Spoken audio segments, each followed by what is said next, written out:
जय हिंद दोस्तों, आज हम लोग बात करेंगे एनएचआरसी की। एनएचआरसी क्या है, एनएचआरसी का फॉर्मेशन कब हुआ, एनएचआरसी के कंपोजिशन में कितने लोगों की ज़रूरत होती है, एनएचआरसी के कंपोजिशन में कौन कौन से लोग शामिल हैं, इन तमाम बातों को जानेंगे हम लोग। और साथ ही ये जानेंगे कि एनएचआरसी की जिम्मेदारी क्या है, एनएचआरसी कौन कौन से काम में इन्वॉल्व हो सकते हैं, किस किस्म की रिस्पॉन्सिबिलिटी को ये हैंडल कर सकते हैं, इन तमाम बातों को हम लोग आज जानेंगे। तो सबसे पहले हम लोग ये जानते हैं कि एनएचआरसी यानी कि नेशनल ह्यूमन राइट्स कमीशन, नाम से ही लगता है कि ये इंसानी हुकूक के लिए काम करता है, लोगों को हक दिलाने के लिए काम करता है। नेशनल ह्यूमन राइट्स कमीशन जो कि एक स्टैट्यूटरी बॉडी है, ये कॉन्स्टिट्यूशनल बॉडी नहीं है। अब ये स्टैट्यूटरी बॉडी और कॉन्स्टिट्यूशनल बॉडी क्या होती है, मैं ये आपको बता दूं। तो स्टैट्यूटरी बॉडी वो होती है जो सरकार द्वारा या पार्लियामेंट द्वारा पारित हो, और कॉन्स्टिट्यूशनल बॉडी वो होता है जिसके बारे में संविधान में सीधे सीधे तौर पर लिखा हुआ हो, जिसका जिक्र संविधान में किया गया हो, वो कहलाता है कॉन्स्टिट्यूशनल बॉडी। जिस तरह से इलेक्शन कमीशन ऑफ इंडिया, इसके बारे में हमारे संविधान में सीधे तौर पर लिखा हुआ है। अब हम लोग बात करेंगे इसके फॉर्मेशन की। इसका जो फॉर्मेशन हुआ वो इस तरह से हुआ। 28 सितंबर 1993 को द प्रेसिडेंट ऑफ इंडिया ने एक ऑर्डिनेंस लाया, और इस ऑर्डिनेंस का नाम रखा गया the protection of human rights ordinance. बाद में इसे बिल में तब्दील करने के लिए इसका नाम रखा गया protection of human rights act 1993। इसे पार्लियामेंट के दोनों हाउसेस द्वारा, यानी कि upper house and lower house, Rajya Sabha and Lok Sabha, दोनों हाउसेस द्वारा इसे पास कर लिया गया। और इस तरह से एनएचआरसी का फॉर्मेशन हुआ, एनएचआरसी वजूद में आया, नेशनल ह्यूमन राइट्स कमीशन बना। तो अब हम लोग जानेंगे एनएचआरसी का जो काम है, एनएचआरसी की जो जिम्मेदारी है, एनएचआरसी की जो रिस्पॉन्सिबिलिटी है। तो एनएचआरसी की जो रिस्पॉन्सिबिलिटी है वो बहुत बड़ी होती है। एनएचआरसी का जो काम है वो बहुत इंपॉर्टेंट होता है। मान लिया जाए कि एक विधवा, एक औरत जो विधवा हो गई है, ये दर बदर जो भटक रही है, इनका कोई अपना बेगाना इनकी देखरेख के लिए नहीं है। तो ऐसे में इस कमीशन की जिम्मेदारी बनती है कि इनके लिए शेल्टर बनाया जाए, इनके रहने का इंतजाम किया जाए, इनके लिए कोई इंस्टीट्यूशनल हाउस बनाया जाए जहां पर यह औरत अपनी जिंदगी गुजार सके। बच्चा जो यतीम हो गया है, जिसके माँ बाप नहीं है, वो बच्चा जो दर बदर भटक रहा है, इस कमीशन की ये जिम्मेदारी बनती है कि इस बच्चे के लिए ऑर्फनेज यानी कि अनाथ खाना भी बनवाया जाए। बुरे माँ बाप जिनको उनके बच्चों ने छोड़ दिया है दर बदर भटकने के लिए, उन बुरे माँ बाप के लिए, उन बुरे बुजुर्गों के लिए शेल्टर बनवाना, घर बनवाना, ओल्ड हाउस बनवाना भी इस कमीशन की जिम्मेदारी है।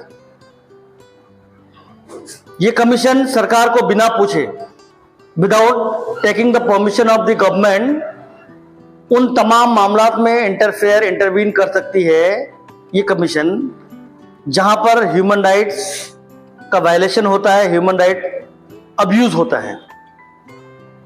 मिसाल के तौर पर आप किसी मकान में रह रहे हैं, बरसों से रह रहे हैं, 10-15 साल से उस मकान में रह रहे हैं आप, अचानक आपका रास्ता बंद कर दिया जाता है पब्लिक द्वारा या सरकार द्वारा किसी कारण।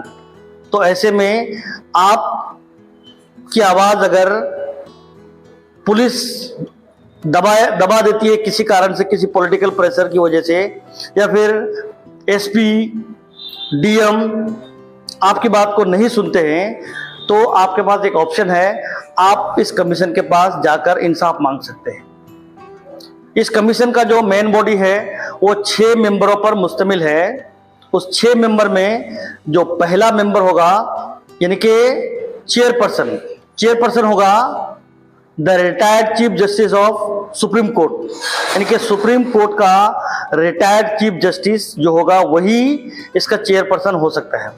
अब बचे 5 में एक मेंबर द रिटायर्ड और सर्विंग जज ऑफ सुप्रीम कोर्ट, यानी कि सुप्रीम कोर्ट का रिटायर्ड या सर्विंग जज इसका मेंबर बन सकता है।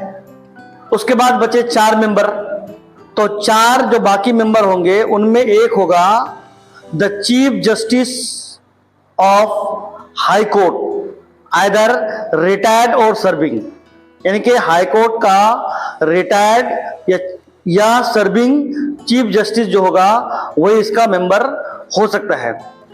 बचे 3 मेंबर, तो उन 3 मेंबर में एक औरत का कम से कम होना लाजमी है, एक से ज्यादा भी हो सकती है, लेकिन कम से कम एक औरत का होना लाजमी है। और ये लोग ह्यूमन राइट फील्ड में इन लोगों के पास प्रैक्टिकल एक्सपीरियंस होना लाजमी है, प्रैक्टिकल एक्सपीरियंस होना जरूरी है। अगर इनके पास प्रैक्टिकल एक्सपीरियंस है तो ये लोग इसके मेंबर बन सकते हैं। इसके अलावा इस कमीशन में एक्स ऑफिशियो मेंबर्स भी हो सकते हैं या होते हैं।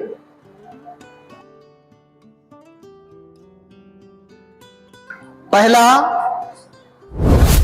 Chairperson of national commission for minorities.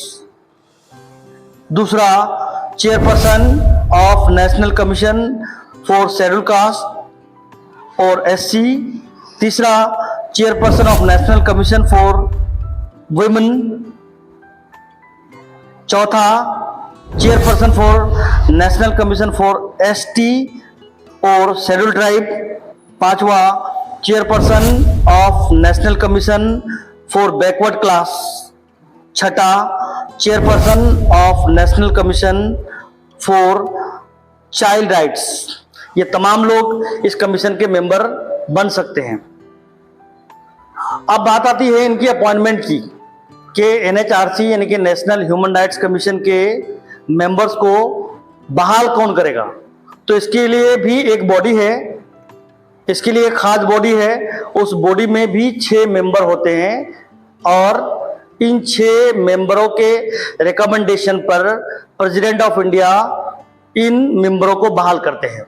इन 6 मेंबरों में जो हेड होता है वो होता है the prime minister of India. जो बाकी मेंबर होते हैं वो होते हैं speaker of Lok Sabha, deputy chairman of Rajya Sabha, leader of opposition of both the houses और leader of opposition of Lok Sabha and leader of opposition of Rajya Sabha and lastly the central home minister. इसी के साथ अपने दोस्त मोहम्मद जौहर रहमान को दीजिए इजाजत। मिलते हैं अगले वीडियो में बहुत जल्द, तब तक अलविदा। रखिए अपना बहुत बहुत ख्याल। Take very very care of yourself.